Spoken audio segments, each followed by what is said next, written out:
Welcome to Set Lustig Bruce, where music meets memory and every Springsteen story finds a voice. I grew up in the 60s, like Bruce did, like a lot of my peers, tumultuous time. And I think music of that period, of that era of our lives, had a lot to do with defining us as a generation and also helping to sustain us. Lyndon Johnson changed that in that speech he made in 1968 when he said he wasn't running for president. Before he got to that line, he canceled deferments for everybody except doctors and dentists. By that fall, I was getting drafted. I passed my physical.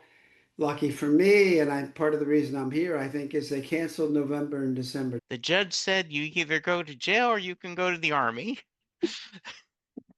And when you say in the Army, they go, thank you for your service. It's almost immediately, not that I'm saying people aren't sincere. I'm just saying, but I'm sure you remember, Doug, where you guys were not treated as well. If we're sending these kids to war, we need to teach them how, and raise hell. That music and our buddies, that's how we Yeah. survived. Yeah. We were the rock and roll generation. That's what defined us. That's what distinguished us. Music was in our DNA. Johnny Cash came to Vietnam, Nancy Sinatra, James Brown. They knew music was Yeah. essential. And that's one of the good things they did. I believe it. Being the son of a World War II dad, we were raised by a generation of PTSD fathers. They moved along. And my dad never talked about what he endured in the Pacific, even after I got drafted and was going on to Vietnam. But I think music for him was some comfort. His music was something that we could all relate to, and in many ways, I think connected us and comforted us.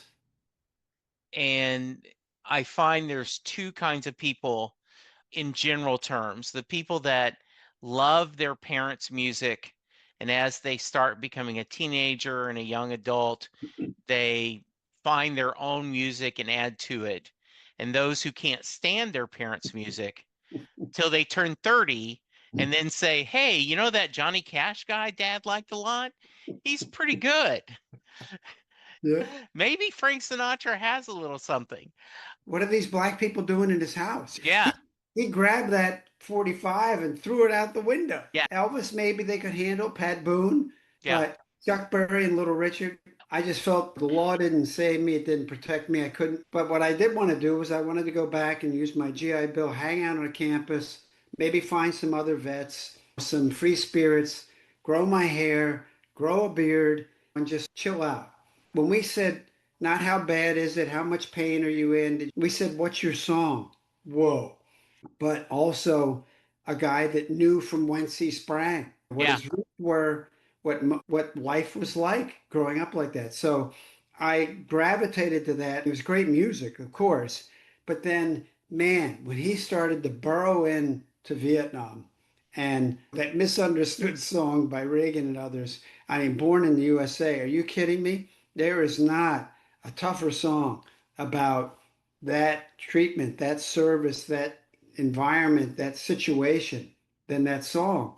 And when he says, I wonder who went in my place, that's chilling. I do think it's ironic. And if it wasn't so sad, it would be funny that politicians, I'll keep it generic, Yep. play Born in the USA, play Fortunate Son, and you're like, have you ever listened to the words? Like, do you understand? What we're talking about are so popular.